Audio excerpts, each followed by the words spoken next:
Hello जी। राम राम जी सभी को। हर हर महादेव। ओम नमः शिवाय। कल हमने नक्तव्रत के बारे में पढ़ा था। तीसरे अध्याय में दिन की समाप्ति से 3 घंटे पहले जो रात्रि भोजन होता है उसको नक्तव्रत कहा जाता है। जो नक्तव्रत है उसमें सूर्यास्त से 3 घंटे से पहले का जो समय है उसको शामिल किया जाता है। तो आज हम चौथा अध्याय में धारण पारण व्रत के बारे में पढ़ेंगे। तो शुरू करते हैं। चौथा अध्याय धारण पारण व्रत। भगवान शंकर ने ब्रह्मपुत्र से कहा, हे ऋषिवर, अब मैं तुम्हें धारण पारण व्रत के बारे में बताऊंगा। पूर्व प्रतिपदा तिथि को पुण्य आवाचन करने के बाद मेरा व्रत धारण करना चाहिए। एक दिन धारण और दूसरे दिन उसका पारण करना चाहिए। धारण में उपवास तथा पारण में भोजन विहित है। मास की समाप्ति पर उद्यापन करना चाहिए। श्रावण मास की समाप्ति पर कीर्तन पुण्य आवाचन कराकर आचार्य और दूसरे ब्राह्मणों का वरण करना चाहिए। शंकर पार्वती की सोने की प्रतिमा को घट के ऊपर स्थापित करना चाहिए। रात्रि में भक्तिपूर्वक शिव महापुराण का श्रवण कीर्तन आदि करके रात्रि जागरण करना चाहिए। प्रातःकाल हवन करना चाहिए। त्र्यंबकम यजामहे मंत्र से तिल और चावलों की आहुति देनी चाहिए। वामदेवाय विद्महे महादेवाय धीमहि तन्नो रुद्र प्रचोदयात् मंत्र से घृत और चावल की आहुति देनी चाहिए। ओम नमः शिवाय मंत्र से खीर की आहुति देनी चाहिए।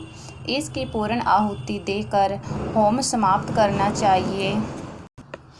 ब्राह्मणों को भोजन कराना चाहिए और आचार्य का पूजन करना चाहिए। इस प्रकार व्रत को पूर्ण करने से ब्रह्म हत्या आदि पापों से मनुष्य मुक्त हो जाता है। इसे लेशमात्र भी संदेह नहीं है। हे सनत कुमार, अब तुम सावन मास में उपवास की विधि सुनो। सावन मास की प्रतिपदा तिथि को मनुष्य तथा स्त्रियों को संन्यात्मा और जितेंद्रिय होकर व्रत का संकल्प करना चाहिए। अमावस्या के दिन लोगों को वृषभ ध्वज भगवान महादेव का षोडशोपचार विधि से पूजन करना चाहिए। ब्राह्मणों को वस्त्र अलंकार देकर उनका पूजन करना चाहिए। उन्हें भोजन कराकर दक्षिणा देकर हाथ जोड़कर विदा करना चाहिए। इसी तरह मास उपवास का व्रत मुझे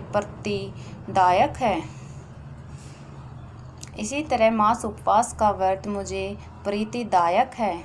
1,00,000 संख्या वाली रुद्रव्रती विधि से करना चाहिए। इस विधि को हे सनत कुमार ध्यानपूर्वक सुनो। यह संपूर्ण सिद्धियों को देने वाली है। साधारण रुई की 11 बत्तियां निर्मित करें। यह बत्तियां रुद्रबत्ती नाम से जानी जाती हैं। श्रावण मास के प्रथम दिन इस विधि से संकल्प करें। श्रावण मास में देवों के देव महादेव हैं। मैं भक्तिपूर्वक गौरीश की 1,00,000 बत्तियों से आरती करूँगा। यह संकल्प कर प्रतिदिन 1000 बत्तियों द्वारा पूजन करना चाहिए। व्रत की समाप्ति पर 71,000 बत्तियों से आरती करनी चाहिए या प्रतिदिन 3,000 बत्तियों से आरती कर अंतिम दिन 13,000 बत्तियों से आरती करनी चाहिए या एक ही दिन में 1,00,000 बत्तियों से आरती करनी चाहिए। यह बत्तियाँ मुझे सबसे अधिक प्रिय हैं। इनको शुद्ध घी से ही प्रज्वलित करना चाहिए। इसके बाद सदाशिव का पूजन करके कथा सुननी चाहिए। संत कुमार भगवान रुद्र से बोले, हे महादेव, मुझे अब आप यह बताने का कष्ट करें कि इस व्रत का प्रभाव क्या है, इस व्रत को किसने किया है और इस व्रत के उद्यापन की विधि क्या है। ये सब बातें मुझे विस्तार पूर्वक कहिए। भगवान शिव ब्रह्मपुत्र संत कुमार से बोले, तुमने जो मुझसे पूछा है उसको मैं तुम्हें बताता हूँ। ध्यानपूर्वक सुनो। यह व्रत सब व्रतों में श्रेष्ठ है और महान पुण्य प्रदान करने वाला है तथा संपूर्ण उपद्रवों को नाश करने वाला है। यह व्रत पुत्र पौत्र और सौभाग्य को प्रदान करने वाला है। सत्य तो यह है कि तीनों लोकों में रुद्र व्रत जैसा दूसरा कोई भी व्रत नहीं है। इसके संबंध में मैं तुम्हें एक कथा सुनाता हूँ।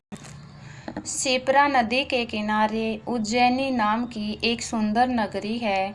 उस नगर में सुगंधा नाम की एक अत्यंत सुंदर वेश्या रहती थी। उस वेश्या ने कई युवा पुरुषों और ब्राह्मणों के धर्म भ्रष्ट किए, बार बार बहुत से राजाओं और राजकुमारों को बिगाड़ा। इस प्रकार उसने अनेक व्यक्तियों को बुरी तरह से लूटा और लूटने के बाद धक्के देकर घर से बाहर निकाल दिया। अब वे सम्मानित नागरिक शर्म के मारे किसी को अपना मुंह तक न दिखा सकते थे। उस सुगंधा वेश्या के शरीर से निकली सुगंधी एक कोस तक फैलती रहती थी। पृथ्वी पर उसके स्वरूप लावण्य की ख्याति दूर दूर तक फैल गई। वह गायन विधि में 6 राग तथा 36 रागनियों में निपुण थी।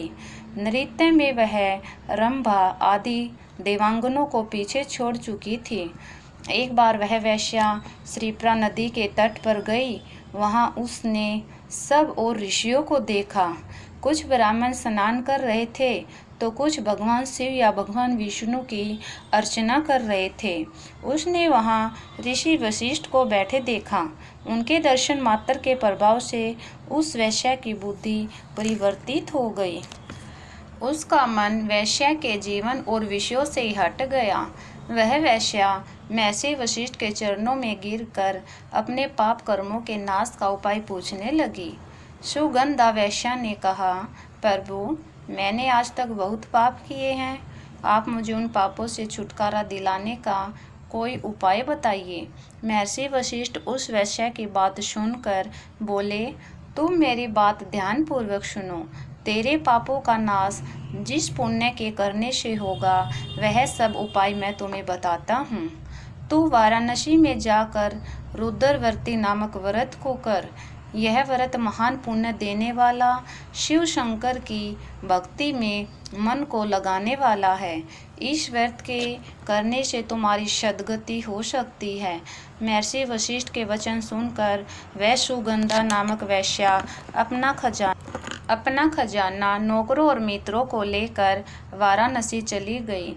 उसने महर्षि वशिष्ठ द्वारा बताए व्रत को विधि विधान सहित किया, जिसके फलस्वरूप वह वेश्या पंच भौतिक शरीर को त्याग कर भगवान शंकर के शरीर में विलीन हो गई।